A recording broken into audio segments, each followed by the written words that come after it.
we've been talking about the target that the 49ers are shooting at for next year. To me, the target is simple. Host the NFC title game. Can't start with the Super Bowl, in my mind, until you start with that as your official goal. Host the NFC title game. Of course, you can get to a Super Bowl without doing that. But the easiest path, and that is what I would be seeking if I were the 49ers, the easiest path to the Super Bowl is obviously hosting the NFC title game. How do you do that? And again, Tom Brady feels old to me. Conceptually, it is the wrong time to be buying into the Tom Brady business. It's also the perfect time based on the timeline to win it all is now. Here it is. This is it. This is it. Do you want to risk careers not winning a Super Bowl on the further development of Trey Lance or Brock Purdy coming off of surgery, or just cast your die finally with Tom Brady? To me, I would take that risk. I really would. And there's another reason, Ray, other than all that we have already put out on the table. Do you realize what a headache Tom Brady's been having in his life for the last 12 months? I mean, you and I, the one thing that we try to come back to in a lot of our conversations is these guys are not machines. They are humans. And that was, hands down, no debate to even have, the most distracted, pulled in other directions Tom Brady as we've ever seen. Coming home might be good for him. Might really settle down the sense of my family's been a little lost by being closer to his parents once again, bringing his kids back to the Bay Area. If that's something that could be in the cards that would make him happier, his kids going to Sarah High School? I don't know. Maybe all that would be exactly what the doctor ordered for him mentally. Again, I don't know Tom Brady. I don't know these things, but I see these as merits, not demerits. First, Brady can't afford tuition at Sarah. Touche. Yeah. Secondly, that would have to be a Brady decision, not a 49er decision. Mm-hmm. Is it worth him taking a haircut in terms of salary? That's also a Brady decision. But I tend, without knowing anything about how his inner mind works, not the one he shows us, but his inner mind. As opposed to the outer mind. Well, no, but you know what I'm saying. I know. You know, I just go on. The truth is, I don't see Tom Brady saying, I'll play there for less, when there are other teams saying, well, we'll pay you more. Because I think Tom Brady, in some ways, has shown that, hey, I can go to a bad team and make it really good, because he did it in Tampa. Oh, but that was a really good day he arrived Tampa Bay team. No, but that was the best option for him to go to. But 2 years earlier, that was a bad team. And it was still not a complete team when he first got there, because they added guys after they signed him. Right. In year two, they win a Super Bowl. So he could conceivably, and don't laugh, I'm just using this as a hypothetical, he could conceivably look at the offensive guys that the Raiders have and say, I can make them dynamic. I can coach this team in ways that Josh McDaniel can't. And then all they really have to do is fix the defense. Great. He's also going to rush the passer and play corner and slot nickel? No, but I'm saying if this turns into a bidding war, the 49ers can forget the hometown discount. Well, look. Because, let me finish. Right, no, I know what you're about to say. It's a practical matter to the point where the least you could pay him is the 25 he made last year. And if you want to, commit most of the benefits of the cap going up to that, while you still have contracts outstanding, particularly Nick Bosa, I mean, how much cap strangulation do you have to endure?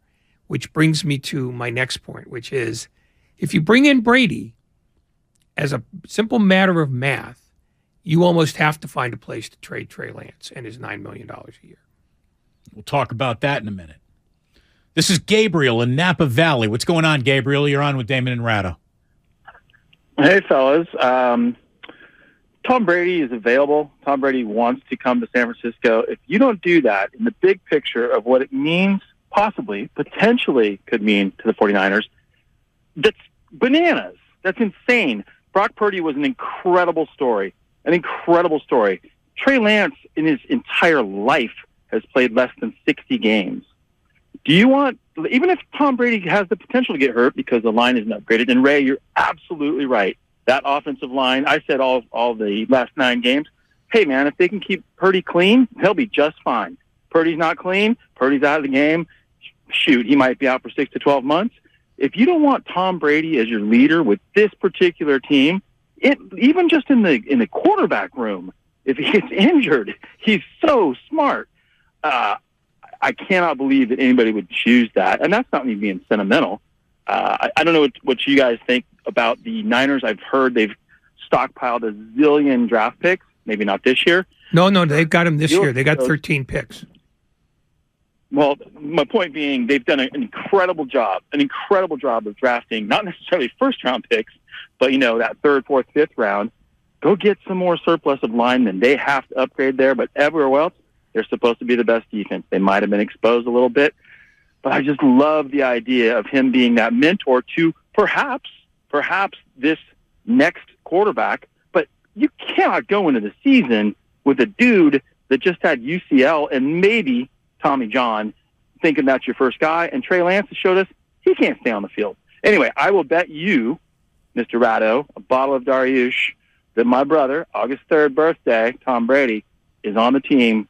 I'll deliver that personally to you wherever you ask for it. Tom Brady's going to be a Niner, and he should be. By the way, August 3rd, also the birthday of my son. So there you go. I mean, it would just be coming full circle. So, in other words, when I don't get the bottle, I can assume that you stole it. The kid got it. Absolutely. Yeah. We're going to celebrate Jack's 3rd birthday. Or 4th. The next one will be 4. Yeah. Yeah. Time sure flies when you can't remember who your kids are. All that makes sense in the abstract. But the question I would have is, why, if Kyle Shanahan wasn't keen on Tom Brady at 42, is he all of a sudden incredibly keen on him at 46? That's the one I can't get around. All the other things you can negotiate one way or the other. But when Brady was 4 years younger, Shanahan said, nah, I think we're good. How many Super Bowls since that decision? I mean, maybe that enough alone is enough to make Kyle say, well, I probably got that decision wrong the last time I had an opportunity to add him, didn't, passed, where he ended up. They won a Super Bowl. We haven't. Don't want to make that same mistake twice. Maybe. But I'd need an answer to that question. And I'd also need an answer to the question, when does Brock Purdy come back healthy? Well, if it's 6 months, I'm saying you pass on Brady again and you just go, this is my guy, but I'm going to get a better backup. And I'm going to get a better backup after that. Dr. Pandia was on today with Willard and Dibbs, and he knows more about doctoring than you and I ever could or would. And here's what he had to say about the Brock Purdy timeline as he knows it. For most NFL quarterbacks, I mean, there's a minimum of them. Most of them don't get surgery, but obviously he potentially may go down the surgery route. But I think that if he's going to get something done, most likely it would be a repair, which is similar to what Nick Mullins had. And the general timeline for that is 5 to 6 months in terms of getting back to play. Most people who get that done are throwing at 3 months. So assuming he gets it done relatively soon, he'd have him throwing May or June, and then he'd pretty much be ready to go at the beginning of training camp. The only kind of wrench in that would be if he undergoes a full reconstruction, which would be rare for someone his age, and that would be a 9 to 12-month recovery. So my gut feeling, obviously things can change based on what they see on the MRI and what they see during surgery, but that he'd get the repair and be back for training camp unless there's some major damage to the ligament, which you really only see in pitchers because they have so much degeneration in that ligament. Usually for a one-time event, you wouldn't expect that much kind of damage to the ligament from one traumatic injury. Thank you, Doc. Sounds like best case scenario, back in 6 months, pick up where you left off. And if that does indeed happen, and he really is the prince who has been promised, yeah, everything's fine then. You don't need Tom Brady. Then that's great. That's congratulations. You have the single greatest value in the history of the position ever found in the NFL draft. Mazel tov. Okay. Well, but the Brady debate requires, in my mind, that he not be available for the start of the year, and maybe if it's a year, not be available at all. So if we're going to continue the Brady debate, then it becomes, to me, the question of math and a question of power. And Kyle Shanahan has enough, I believe, pride in his ability to run an offense that could be a sticking point. It might have been a sticking point last time. It's time to be humbled. I think that the league has humbled that level of pride to the point where he must be saying to himself, I don't care anymore. I really don't care who gets the credit here. We just want to win. It's not about credit. It's about the ability to be the guy who decides what gets run on 3rd and 2. And I don't know of any great coach ever who has abrogated that at any point and succeeded with it. That's the thing. Every time you've had a quarterback in the last 40 years calling his own plays, it's because the coach in general just said, do what you want. Do you think, honestly, Andy Reid sends a play into Patrick Mahomes that Mahomes changes on 3rd and 2, and there is any level of resentment? No, but I don't think he changes that many plays. I think he improvises off those plays. How about this? This is a great way to find out, Kyle, how good you really are, because if you're sending in plays to the greatest quarterback of all time, and he's just in there vetoing them for his own ideas and having more success, how are you going to argue with that? How are you going to argue with that? And here's how you argue. Who's going to go into the media and be like, yeah, man, I really sent in 9 plays to Tom. He changed 8 of them. They all went for first downs. Well, I'm angry. And if they don't go for first downs, what do you have? Then you have Then you've got a problem. No, then you have the Bruce Arians in that first year with Tom Brady just saying, hey, he and I need a better partnership here. And, I'm sending in plays that should work a little bit better. And Tom was a big boy. He wasn't scarred or scared of the criticism that Bruce Arians offered in any sort of media setting. It wasn't a fracturing of a relationship. And by the way, everybody, welcome real quickly to your 4 o'clock hour. You're listening to 95.7 The Game, KGMZ FM and HD1 San Francisco. Always live on Twitch, YouTube, and the free Odyssey app. Damn well better be free. I think you may underestimate Kyle Shanahan's requirement of being able to control his surroundings. Here's your deal. Here's the thing. Okay. I'm not saying you're wrong. He might just say, go ahead, do what you want. That doesn't strike me as the Kyle Shanahan we've come to know and love, or know and hate, depending on your opinion. I think he's a guy who believes that his offensive system is perfectly fine as it is, and he's got the numbers to prove it. Every time he's had a healthy representative team, they've been in the top 5 in offense. So I don't think that's when he's going to prevent that. Does this prevent that? I don't know. But I think it's a thing that would need to get addressed between 2 very headstrong guys.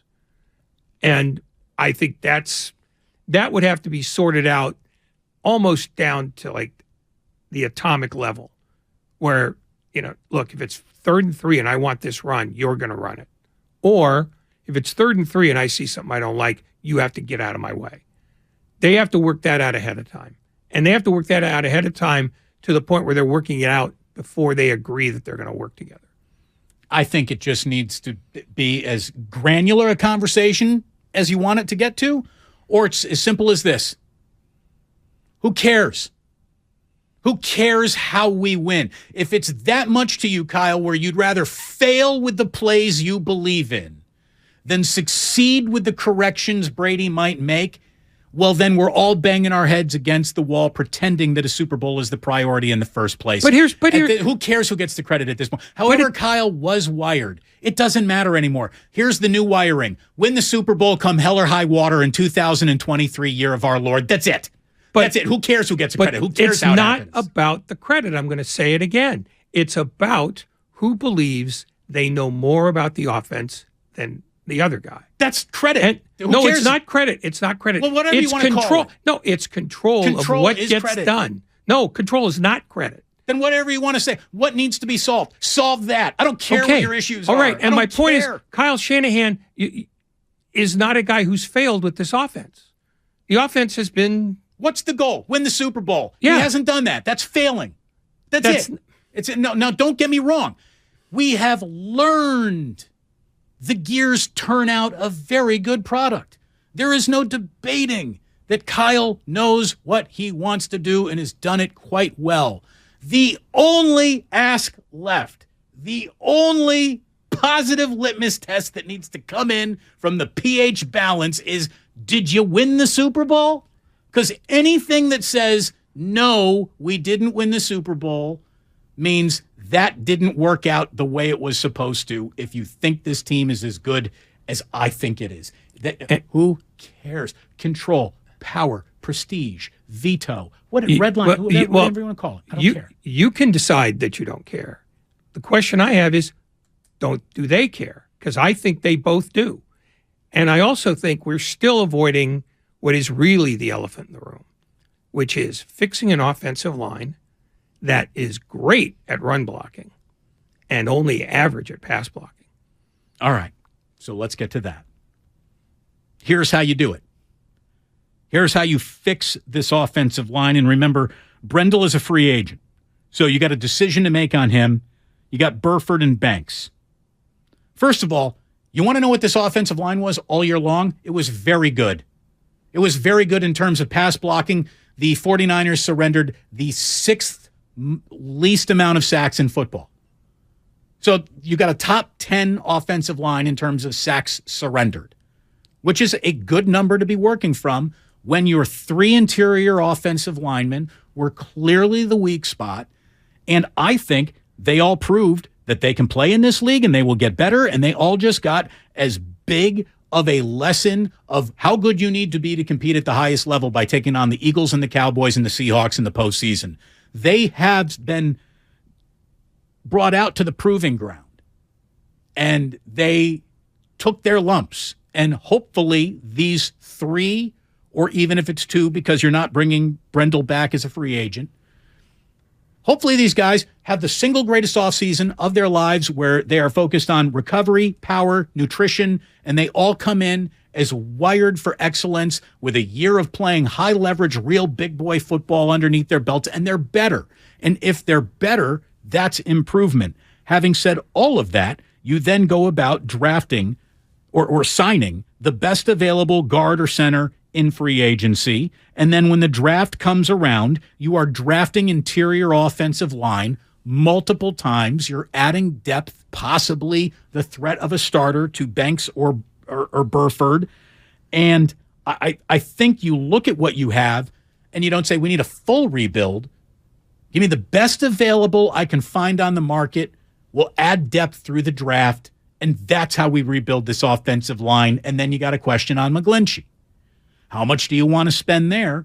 Do you even want to bring McGlinchey back? Because if you want to talk money, here you go. The starters set for free agency are Mike McGlinchey. And I know that he has become enemy number 1 in terms of complaining about offensive linemen, but this is going to be a tough choice for the 49ers. They like McGlinchey. They like him as a teammate. They like him as a player more than the fans do. So you got McGlinchey. You got center Jake Brendel, who is a free agent. You got Jimmy Ward and safety Tashawn Gibson. You got Samson Ebukam. You got Azeez Al-Shaair. And you got Robbie Gould. Those are basically your free agent decisions. So you can bring back an awful lot of the interior offensive line, which to me was much maligned and it was better than anyone wants to say it was. And you work from there. If you want to upgrade 2 or 3 starters, then be willing to pay the price to do that too. But again, you had Tom Brady. You also got the fastest release time this side of Dan Marino in football history. So that helps. I think that there is a solution to solve and improve this offensive line without it being a devastating cost of picks or even free agent money available. Just get the best guard or center on the market that you can. If there's a right tackle that is that would be an instant upgrade over McGlinchey, and you let McGlinchey now walk in free agency, go ahead and do that if you need to. Remember, they're also going to have to extend Nick Bosa. He's got 1 year, $17 million left on his deal, and he is not taking the field without an extension. And he's about to become the highest paid non-quarterback in the history of football. We're talking about a $32 million contract at the least. He's making Aaron Donald money. As he should. As he should. Yeah, look, I'm not anti-Brady. I just think that this is a much more nuanced and convoluted situation than it seems at first glance. Because ultimately, I can get around the age if you're just willing to go, we're going 1 year, the hell with it. But I need more clarity, which I'm not going to get, by the way, on why Shanahan and Lynch looked at him at age 42 and said, we can do better. I think you're looking at a younger Garoppolo and the promise of, and thinking this might fill the bill. Well, why isn't Purdy that Garoppolo then in this scenario? He might be. And if he is, what a freaking mitzvah it is for the 49ers, and the biggest move they need to make is no move at all. Congratulations. Okay. That's fine. I just have a hard time understanding how Kyle Shanahan would view Tom Brady 4 years older as more desirable than Tom Brady back then. And I don't see how he does. I'm not saying the fit is perfect, man, but there is no perfect out there. There is no perfect available on their own roster. Tom Brady is imperfect in many ways, but I think he gives you the best swinging puncher's chance to host the NFC title game next year ahead of Purdy, ahead of Trey Lance. And hey, look, maybe there's a Trey Lance miracle. Maybe there's an absolute Trey Lance miracle, and you know what? The light goes on, and all the pieces now suddenly fit, and the 49ers next year are running some sort of version of the West Coast wishbone, RPO, eye candy, everywhere version of the Eagles offense, and Trey Lance is everything he was ever promised to be, and that means you got nothing to worry about. Maybe. Or bet on Tom Brady. I'd rather bet on Tom Brady. I think you got better odds with Brady than with that. And again, Brock Purdy, you get to learn from Tom Brady for 1 year, man. I know you want to play. I know you just had a lot of success. It's Tom Brady. It's Tom Brady. It's a lot easier to find out that you didn't, you weren't named lead singer of the band when, they went with Mick Jagger. Sure, he's a little old, but it's Mick Jagger. What are you going to do? No, I should be fronting this band. You're going with Mick Jagger instead of me? Come on, man. I was a really successful bar band singer. Yeah, we're also assuming that Brady wants to come here, and I don't know if that's true either. And his desire to want to be here is part and parcel of all of this fitting together. Yeah. So who the hell knows? Yeah, I'm just exactly. talking. We're talking. It's a sports talk radio show, and I think that is a reasoned, rational discussion.